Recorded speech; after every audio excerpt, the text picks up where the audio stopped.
किसान भाइयों, हरियाणा के फतेहाबाद से कुलदीप भाई के खेत में खड़े हैं भाई, और इन्होंने नरमा की बिजाई बिट्टी कॉटन की, ये देखिए, कूल के ऊपर कर रखी है। तो इस टेक्निक के ऊपर अब की बार हरियाणा में, राजस्थान में बहुत सारे किसान भाई नरमा लगा रहे हैं, और मेरे क्षेत्र में भी ये टेक्निक पहुंच चुकी है। तो किसान इस टेक्निक के ऊपर, इस पद्धति के ऊपर अब की बार इतना क्यों ध्यान दे रहा है, इसके पीछे क्यों पड़ा हुआ है, तो उसके बारे में थोड़ी सी कुलदीप भाई से बात करेंगे कि इस नाली के अंदर बिजाई करने के क्या फायदे हैं, क्या बेनिफिट हैं। आगे तक इन्होंने नरमा लगा रखा है, ये देखिए कितना बड़ा बड़ा नरमा इनका हो चुका है, तो ये कितनी कामयाब रहेगी ये भी हम इनसे बात करेंगे। कुलदीप भाई, स्वागत है डियर किसान पर। धन्यवाद जी। बाकी सभी देखने वाले दर्शकों को भी जी मेरा राम राम। मेरा नाम कुलदीप सिंह, जिला फतेहाबाद, गांव तो है मेरा तारनिया, हरियाणा से हैं जी। तो कुलदीप भाई कितने एकड़ में खेती करते हो? 20 एकड़ में जी। 20 एकड़ में करते हो। कुलदीप भाई, अब की बार हरियाणा, राजस्थान, पंजाब में ये जो टेक्निक है, कूल के ऊपर बिजाई कर रहे हैं किसान, इस प्रकार की नाली बनाकर नरमा की बिजाई कर रहे हैं, हाँ और जी। ऊपर से पानी लगा रहे हैं। बिल्कुल। तो ये प्रचलन में क्यों आ रही है? किसान इसके पीछे, इस टेक्निक के पीछे क्यों पड़ गया है? इसके क्या फायदे हैं? ब्रदर, इसमें बात दरअसल ऐसे है कि जैसे अगर आप देखोगे तो इसमें कम अवधि के अंदर जो पौधा है वो ग्रोथ अच्छी कर लेता है। और यहाँ पर क्या है कि बीज जो लगाने की विधि है, आप देखोगे जैसे ये बिल्कुल यहाँ बीच में लगा हुआ है बीज है। ये धरातल का जो पानी है हमारा इधर का भारी पानी है। अच्छा। आप 2 नंबर कह लो या 3 नंबर कह लो।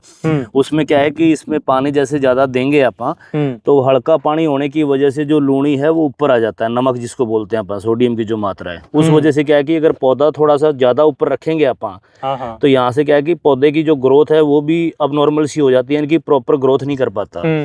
बीच में रखने का कारण क्या है कि जो सोडियम की जो मात्रा है वो ज्यादा ऊपर की तरफ निकल जाएगी, और इसको हफ्ते के या वीकली अंतराल में जैसे अपन पानी देते हैं 3 से 4 पानी, इसमें क्या है कि पौधा जो है अच्छे से तैयार हो जाता है। जर्मिनेशन में दिक्कत नहीं आती? नहीं जी, बहुत अच्छा जर्मिनेशन है। जैसे हर किसी कंपनी का जो पैकेट उस पर ये लिखा आता है कि 85% जर्मिनेशन रहेगा, लेकिन अगर आप इस पत्ती से अगर आप लगाएंगे और ऐसा कंटिन्यू अगर रखेंगे आप तो इसमें 95-98% तक आपको जर्मिनेशन जो है वो देखने को मिलेगा। बिल्कुल, जो नॉर्मल लोकल भाषा में अपने हरियाणा में कहते हैं ना कि भाई 100 का 100 जर्मिनेशन है। बिल्कुल सही बात। तो ये चीजें सामने देखेंगे तो दारू के अंदर जो है आप प्रॉपर देख सकते हैं, एक समान आपको ग्रोथ देखने को मिलेगी। अभी तक इसमें ना कोई जैसे आप बोलते हैं फर्टिलाइजर का यूज हुआ है, ना कुछ हुआ है जी। बिल्कुल, खाद के ऊपर भी हम आएंगे। इसकी बिजाई कब करी थी आपने? ये जी तकरीबन इसको दिन हो गए होंगे 25 से 27 दिन। तो कुलदीप भाई, वैरायटी कौन सी है पहले ये बताइए, उसके बाद में हम थोड़ा सा ये जानेंगे कि अगेती बिजाई जिन किसानों ने करी, आपने तो बहुत अगेती करी है जी, तो इस चीज़ के क्या बेनिफिट हो सकते हैं? पहले थोड़ा सा वैरायटी के बारे में बताइए। वैरायटी है सर आपकी ये टाटा की दिग्गज। पिछले 3-4 सालों से लगातार मैं इसी के ही ऊपर कॉटन की जो मैं फार्मिंग कर रहा हूँ।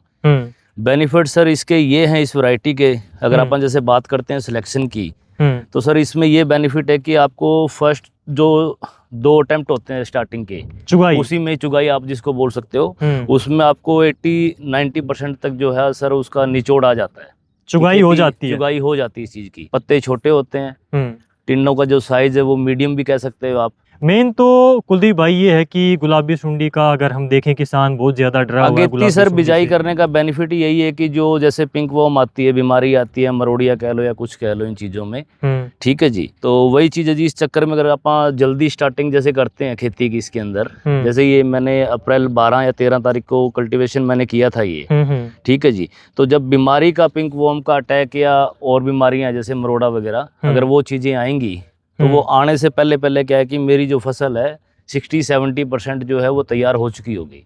बिल्कुल, तो ये सोचकर आपने अगेती बिजाई कर दी। बिल्कुल सर। इसमें जैसा कि आपने बताया कि जल्दी तैयार हो जाए, जल्दी खिल जाए, तो बाद में सुंडी आएगी, बेमौसम बारिश आएगी, या फिर पत्ता मरोड़ की दिक्कत आती है, जी। तो उन चीजों से बचाव हो जाता है। बिल्कुल। कुलदीप भाई, जैसे अभी तो जो BG2 BT2 चल रहा है, बिल्कुल वो चली रही है टेक्नोलॉजी जो, तो उस टेक्नोलॉजी के आधार पर ही सारे बीज आ रहे हैं, लेकिन वैरायटियों में फर्क है। कुछ वैरायटियां लॉन्ग टर्म की हैं, कुछ शॉर्ट ड्यूरेशन की हैं, जल्दी तैयार होती है। बिल्कुल सर। तो उनमें क्या कुछ लगता है आपको, शॉर्ट टाइमिंग की वैरायटी में और लॉन्ग ड्यूरेशन की वैरायटी में क्या फर्क रहेगा? शॉर्ट टर्म की जो वैरायटी सर, उसमें ये बेनिफिट है अपने को कि किसान कोई भी हो, चाहे अगर इजीली जैसे वैरायटी 130, 140, 150 डेज की अगर है और स्टार्टिंग में अगर फर्स्ट 2 जो चुगाई है अपनी, अगर उसमें वो चीजें कवर हो जाती है तो किसान जो मेहनत करता है उसको जो मूल्य है वो भी मुड़ जाता है। बिल्कुल, ज्यादा जो नुकसान नहीं वैरायटी है उसमें सर बीमारी का उतना ही अटैक है। एज यूजुअल चाहे कोई भी वैरायटी हो, आप पर्सनली किसी को टारगेट नहीं कर रहे, आपको हर किसी में मिलेगी देखने को चीज है। बिल्कुल, पर इसमें ये है कि अपनी सेफ्टी है, अगर आप टाइम से थोड़ा सा कल्टीवेशन अगर कर देते हैं तो स्टार्टिंग की 2 जो चुगाइयां हैं उसमें आप अपना रिकवर कर सकते हैं। तो ये दिग्गज का आप मेन जो बेनिफिट है वो मानकर चल रहे हो। बिल्कुल बिल्कुल, मेरी एक पर्सनली निजी राय कह लो सर, आप संदेश कह लो उस आम किसान को कि सर आप अगर अपनी आंखों से कोई रिजल्ट देखते हैं तभी उस चीज को माने। बिल्कुल, खुद देखा ही किसान अपने आसपास एरिया में देखे और जो वैरायटियां बढ़िया प्रोडक्शन दे रही हो आपके क्षेत्र में उनका चुनाव करना चाहिए। जैसे कुलदीप भाई ने यहाँ पर टाटा धान्या की दिग्गज लगा रखी है, तो इसका अगर कोई किसान भाई जिसने लगाकर देखी है उसको तो कुलदीप भाई रिजल्ट पता है। बिल्कुल, आप लगा रहे हो 3-4 सालों से, आपको पता है। बिल्कुल। जो किसान भाई नहीं लगाई अभी तक तो वो लगाकर देखना चाहिए, तो 1-2 पैकेट से शुरुआत करके देख सकते हैं। बिल्कुल सर, बिल्कुल। और तो उम्मीद है अच्छा रिस्पांस मिलेगा उसको। बिल्कुल अच्छा रिस्पांस मिलेगा जी सर, क्योंकि अगर इस वैरायटी को अगर हम देखते हैं किसान के खेत में तो अलग ही पहचान में आ जाती है। बिल्कुल सर, मेरे गांव के अंदर है तकरीबन, जाते जाते मैं ये चीज़ बता दूं सर आपको, तकरीबन 1/4 जो एरिया है कॉटन का वो सर इसी वैरायटी से ही कवर अप है सारा। और मतलब पिछली 3-4 सालों से हमारे गांव के अंदर या हमारे जोन के अंदर कह लो सर इसी वैरायटी है, इसी पे ही लोग ट्रस्ट कर रहे हैं। क्योंकि देखिए सर ब्रांड वैल्यू वहीं आके खत्म थोड़ा सा हो नहीं जाती, क्योंकि जैसे नाम अगर अपन ले रहे हैं टाटा का, तो गाड़ी हो चाहे बीज हो, बिल्कुल ये भरोसे का प्रतीक है। एक्स्ट्रा सिंपैथी थोड़ी सी रहती है सर। बिल्कुल रहती है। और कुलदीप भाई ये भी है कि मान लीजिए वो चीज एक बार उस नाम का हम प्रयोग करके फायदा ले सकते हैं। बिल्कुल, अगर रिजल्ट नहीं दिया तो टिकेगा नहीं। बिल्कुल नहीं टिकेगा, सही बात है। रिजल्ट है तो आप बोल रहे हो 3-4 सालों से मेरे एरिया में लगा रिजल्ट दिया है वैरायटी ने, रिजल्ट दिया है। बिल्कुल रिजल्ट देती है, वो टिकती है चीजें। तो इस प्रकार से कुलदीप भाई ने बताया कि इन्होंने टाटा की दिग्गज वैरायटी लगा रखी है और यहाँ पर ये जो कूल के ऊपर खेती कर रखी है, जो नालियों के अंदर पंक्ति के अंदर जो इन्होंने नरमा लगा रखा है, उसके क्या बेनिफिट हो सकते हैं, क्या फायदे किसान को हो सकते हैं, तो ये सारी चीजें इन्होंने विस्तार से बताई। तो कुलदीप भाई अपना पर्सनल अनुभव किसानों के साथ में शेयर किया, सारी जेन्युइन बातें आपने बताई, इसके लिए स्पेशली आपका बहुत बहुत धन्यवाद। सभी भाइयों का जी, देखने वालों का भी धन्यवाद और आपका भी ब्रदर। Thank you. खुश रहें, आबाद रहें।